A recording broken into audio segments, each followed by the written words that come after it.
Salut à tous, c'est Nico du Ciné Show et aujourd'hui on se retrouve pour une nouvelle vidéo sur mes achats de Blu-ray. Les dernières vidéos Blu-ray ont plutôt bien marché, donc je vous en remercie. Ça veut dire que vous aimez toujours autant ce format, donc ça me fait plaisir de le savoir.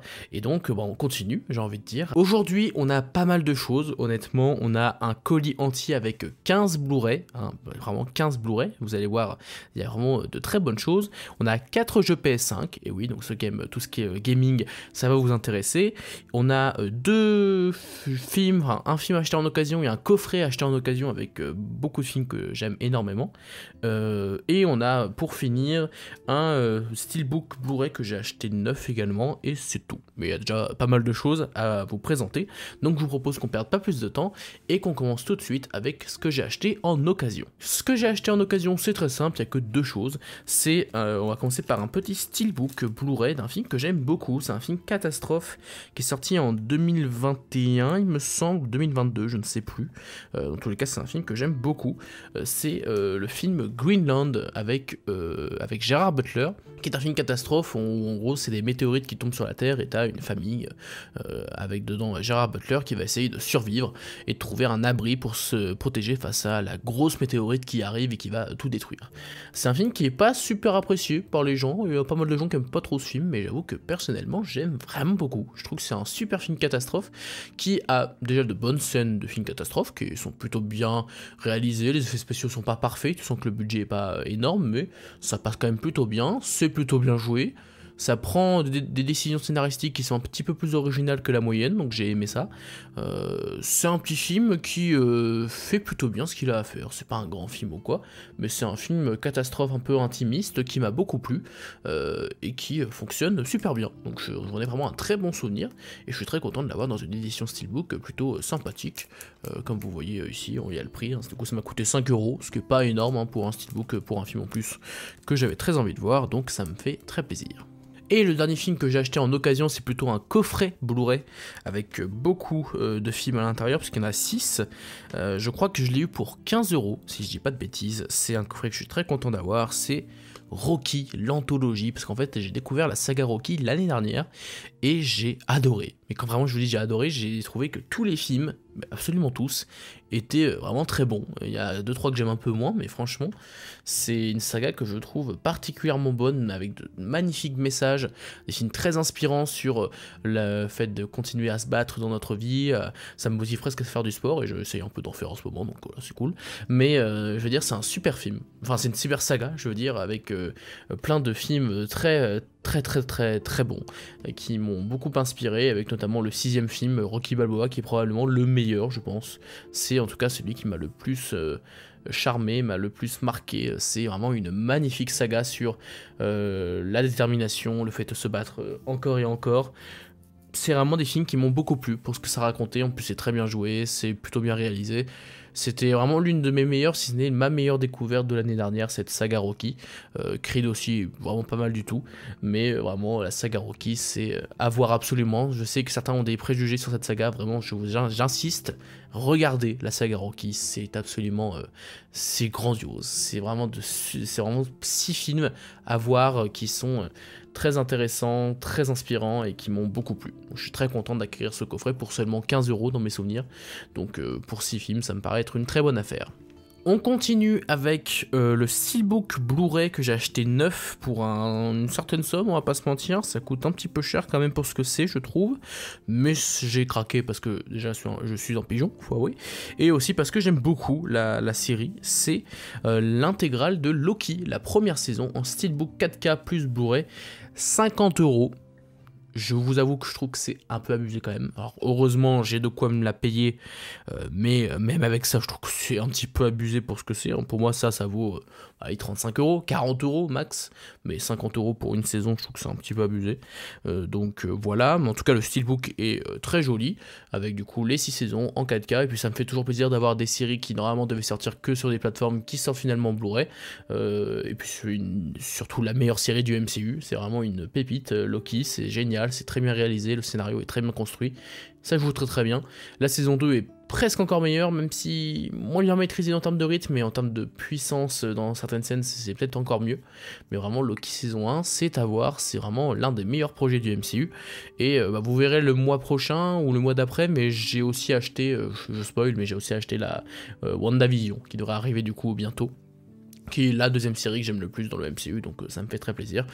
Bon, 50 €, j'ai un peu craqué, mais en même temps je trouve que c'est une super série, donc je me suis permis. Ensuite, avant de passer sur le gros coffret qui contient 15 films, je vous propose qu'on parle d'abord des petits jeux PS5 que j'ai achetés.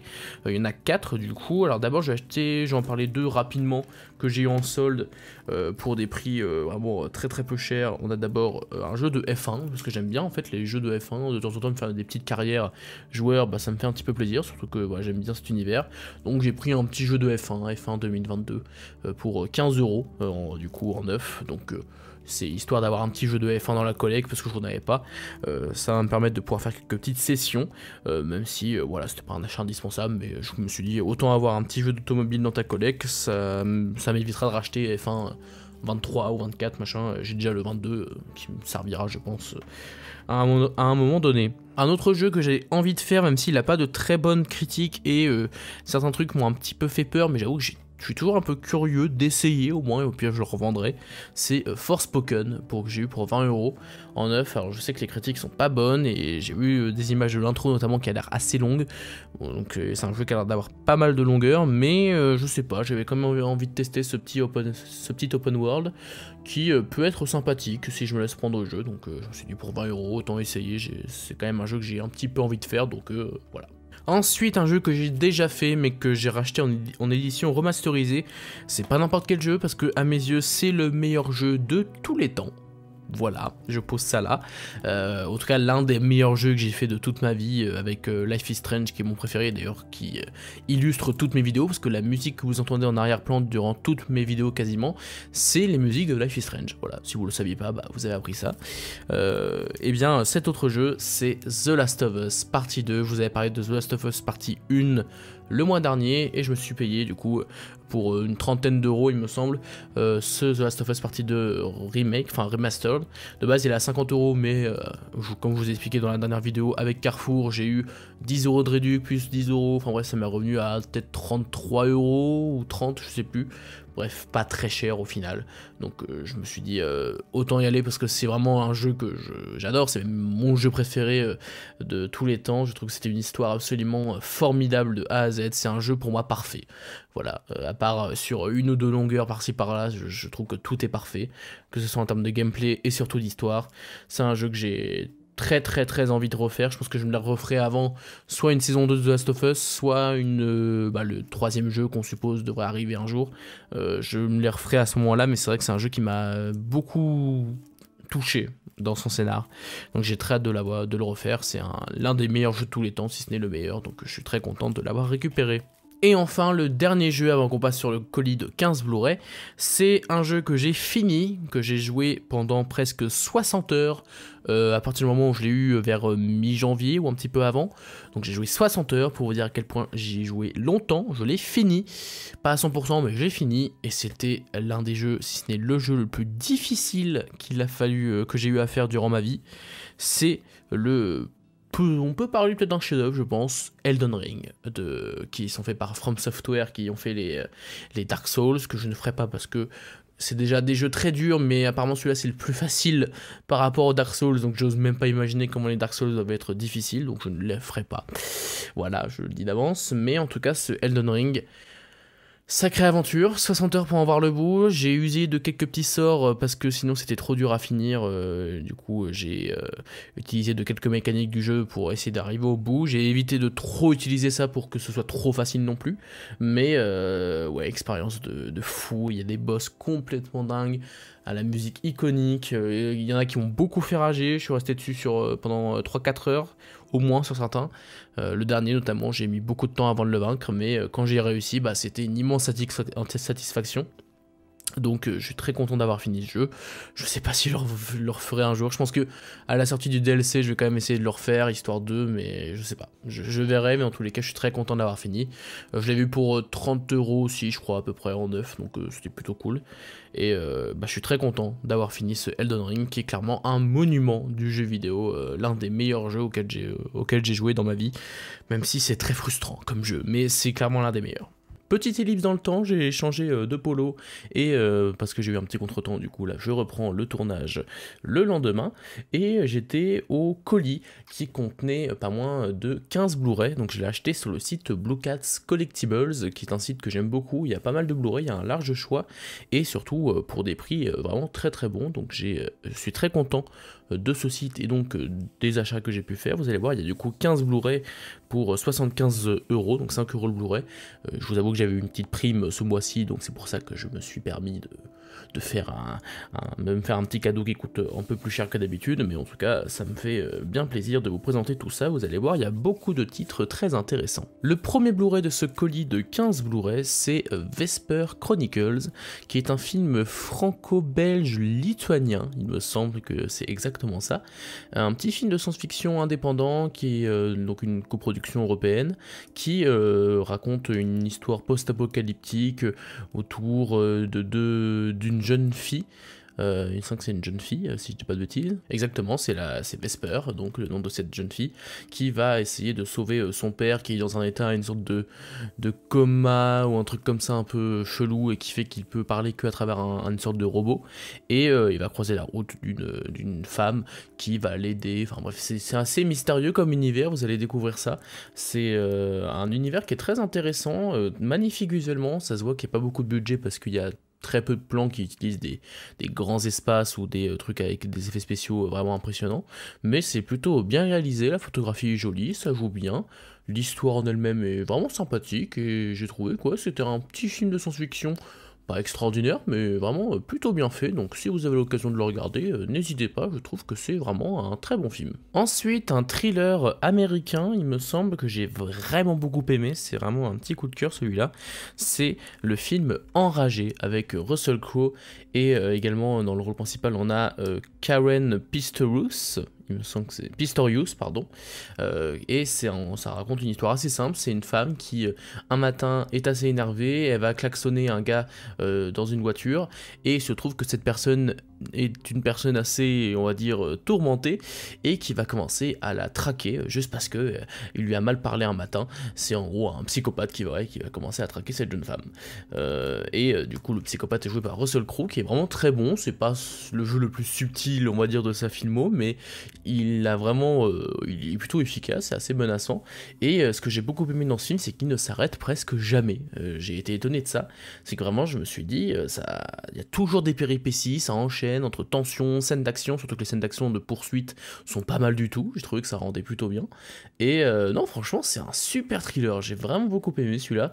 C'est un pur divertissement que j'ai vraiment beaucoup aimé. Donc si vous avez l'occasion de le voir, là encore, je vous le conseille. Et d'ailleurs, je sais pas si vous avez remarqué, mais c'est la première fois que j'achète des boîtiers comme ça, parce que sur ce site, c'est des boîtiers, il me semble, belges ou néerlandais, je sais plus exactement. Mais du coup, c'est des boîtiers un peu spéciales, noirs, mais pas tellement noirs, enfin bref, c'est assez spécial, et c'est du coup des éditions qui sont pas françaises, mais plus belges ou néerlandaises, qui expliquent leur couleur et leur packaging un peu différent. Ensuite, un remake d'un film de Kurosawa, à savoir le film Vivre, ou Living en version originale, avec Bill Nighy dans le rôle principal, et en gros c'est l'histoire d'un vieil homme un petit peu bougron, on va dire, qui va apprendre qu'il est mourant, et qui du coup va commencer à devenir la meilleure personne qu'il puisse être, et d'essayer de faire plein de belles actions. Apparemment c'est du coup un remake d'un film de Kurosawa que je n'ai pas vu. Par contre j'ai vu ce film au cinéma, et je l'ai trouvé vraiment très bon, assez touchant, plutôt bien réalisé, une belle photo, ça joue très très bien. Vous voyez que Bill Nighy dans le rôle principal est vraiment excellent, et c'est une magnifique histoire sur le fait de se dépasser, d'aider son prochain, de profiter de chaque instant de notre vie, etc. Bref, des thématiques toujours intéressantes et agréables dans les films, et donc c'est le cas dans ce film qui est vraiment très très bon. Je sais pas s'il est meilleur que l'original par contre, vu que je ne l'ai pas vu, mais je trouve vraiment que c'est un très bon film. Donc là encore, si vous avez l'occasion de le voir, c'est vraiment pas mal. Ensuite, un film que j'ai vu au festival de Deauville il y a presque 2 ans, si je dis pas de bêtises, ou peut-être il y a 1 an, je sais plus exactement, bref, c'est un film réalisé par Brad Anderson, qui est un réalisateur que j'apprécie. Alors j'ai pas vu tous ses films, mais il y a un film de lui que j'aime beaucoup, qui est pas super aimé, mais j'avoue que personnellement j'aime vraiment beaucoup. C'était La Fracture, qui était sorti sur Netflix avec Sam Worthington.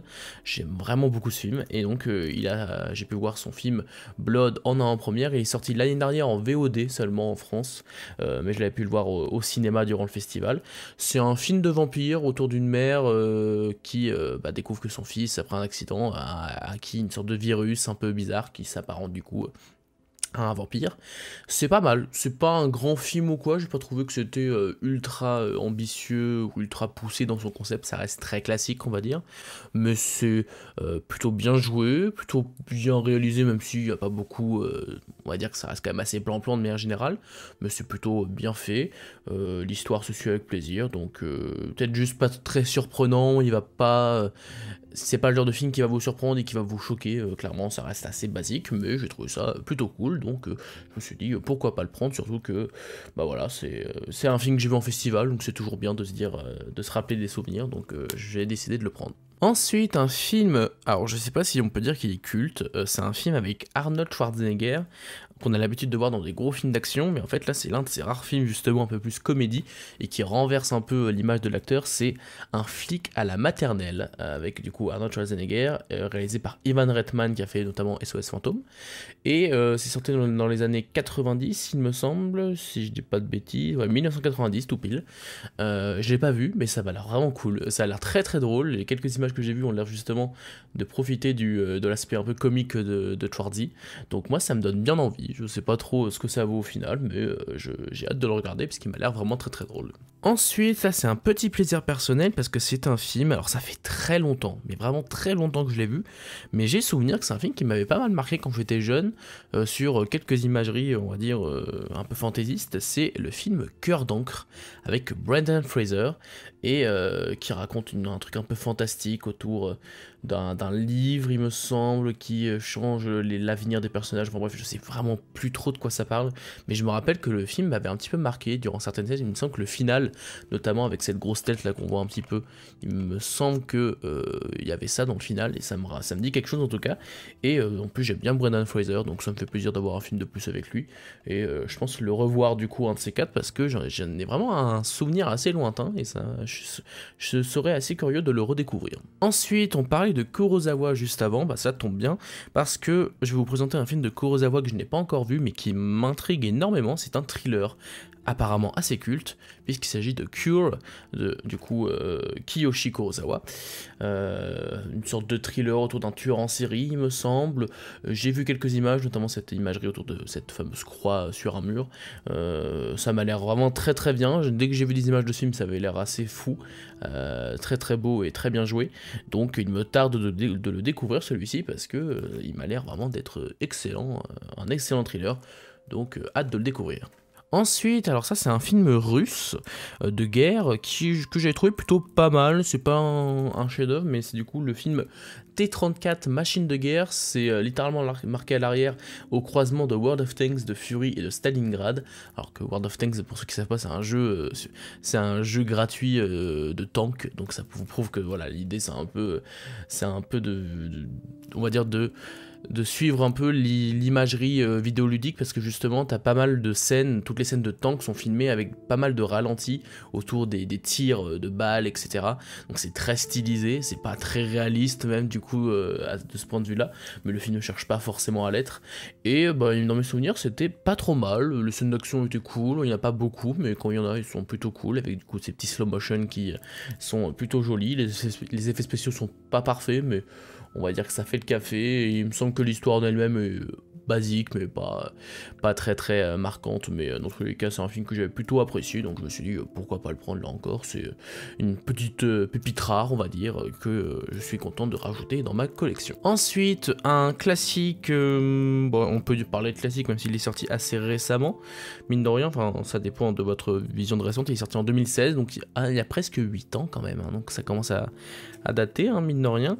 C'est le film Les 8 salopards de Quentin Tarantino. je pense que c'est l'un de ceux que j'ai préféré dans ceux que j'ai vus de sa filmographie. C'est un film assez long qui dure 2 heures, presque 3 heures il me semble, un petit peu moins de 3 heures, qui est composé majoritairement de dialogues, un peu comme Tarantino sait le faire, sauf que c'est tellement bien écrit, tellement bien joué, tellement surprenant, avec vraiment des scènes qui m'ont vraiment mis sur le cul. J'ai vraiment beaucoup aimé ce film, Les 8 salopards, je pense que c'est l'un de ceux que j'ai préféré de sa filmo, avec Django Unchained et peut-être, on va dire...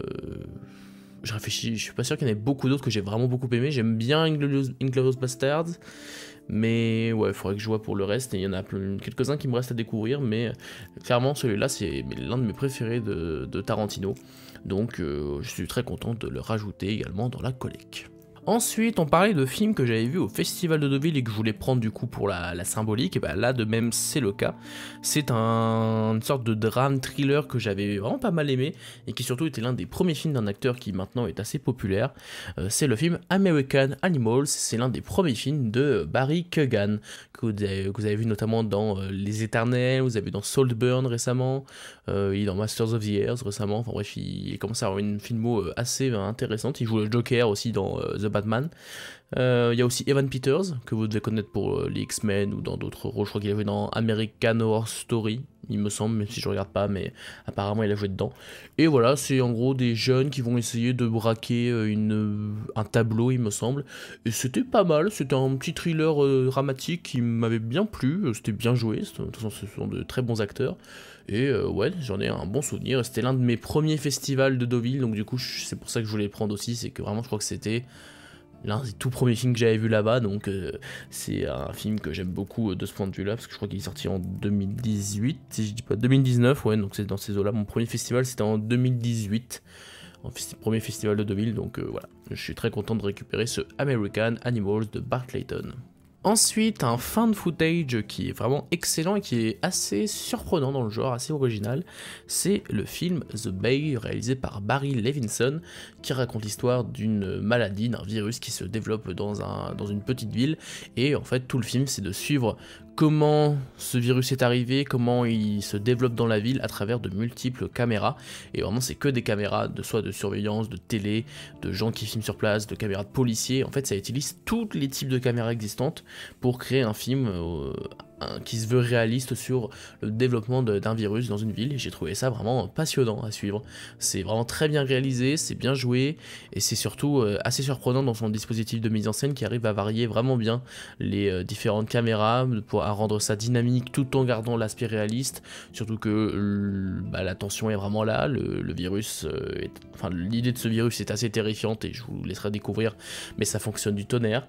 Il y a vraiment un aspect très réaliste et qui est voulu dans le film qui m'a beaucoup plu, et je pense que c'est l'un des found footage que j'aime le plus parce que c'est l'un de ceux qui est le plus maîtrisé et le plus original dans la forme, donc je vous le conseille, si vous l'avez pas vu, c'est vraiment un très bon film d'horreur. Ensuite, une comédie française que j'avais plutôt bien aimée, dans mes souvenirs, c'était pas un chef-d'œuvre, mais je trouvais que ça changeait un petit peu, on va dire, dans l'histoire, c'était le film À fond de Nicolas Benamou, qui était le co-réalisateur de Babysitting avec Philippe Lachaud, et là du coup on a ce film avec José Garcia, André Dussolier et Caroline Vigneault, qui est une histoire assez simple, c'est une famille dans une qui et sur la route des vacances, il se trouve que leur véhicule qu'ils viennent tout juste d'acheter ne peut plus s'arrêter, ils peuvent plus freiner, hein. C'est un peu comme Speed finalement, vous voyez un petit peu la même idée, et du coup c'est une sorte de comédie d'action où ils doivent essayer de s'en sortir alors qu'ils ne peuvent plus du tout freiner, en fait ils sont obligés d'accélérer à toute vitesse, sachant qu'il y a des bouchons, donc forcément ça va poser problème.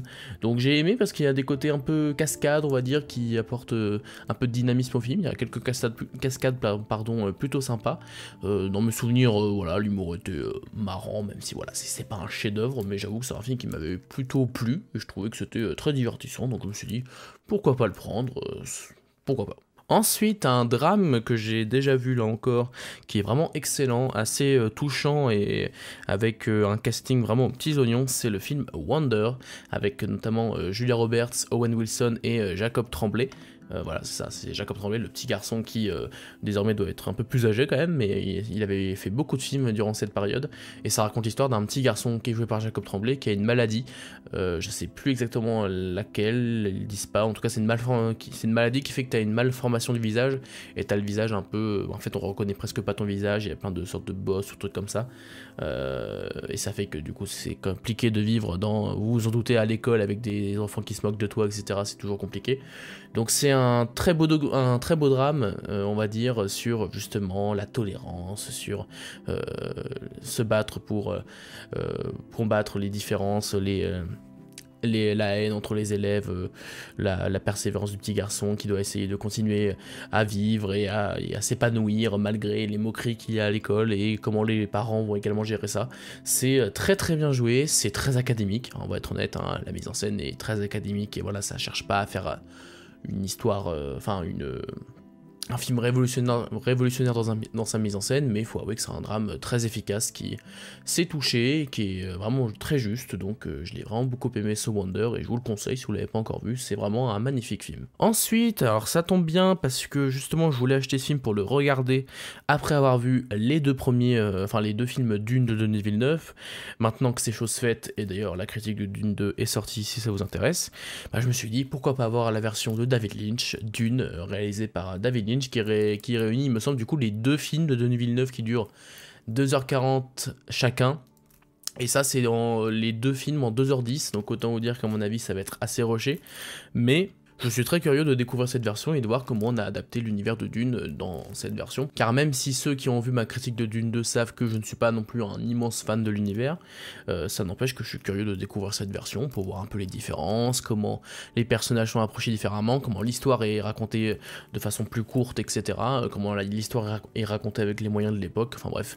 Je suis très curieux de découvrir cette version, donc je la regarderai également prochainement parce que ça m'intéresse grandement. Et enfin, le dernier Blu-ray de ce colis, et donc le dernier Blu-ray de cette vidéo, et oui ça passe vite, c'est le film Un homme en colère, réalisé par Guy Ritchie, probablement l'un de ses meilleurs. Vraiment j'aime beaucoup ce film, avec Jason Statham qui lui pour le coup a vraiment son meilleur rôle je pense au cinéma, car d'habitude il a un peu un rôle juste de gars qui bastonne, et là il bastonne, mais il y a un côté un peu surprenant dans le film qui est pas dit dans la bande-annonce, ça j'ai aimé, ce qui fait que c'est assez surprenant l'évolution de son personnage, et j'aime beaucoup justement ce qui est raconté, je trouve ça assez fort, assez impactant, il y a vraiment une histoire qui fonctionne, au-delà d'une très bonne réalisation de Guy Ritchie, l'histoire fonctionne bien, la musique est mortelle également, c'est un super thriller d'action, j'ai vraiment beaucoup aimé ce film, donc si vous l'avez pas encore vu, je vous le conseille.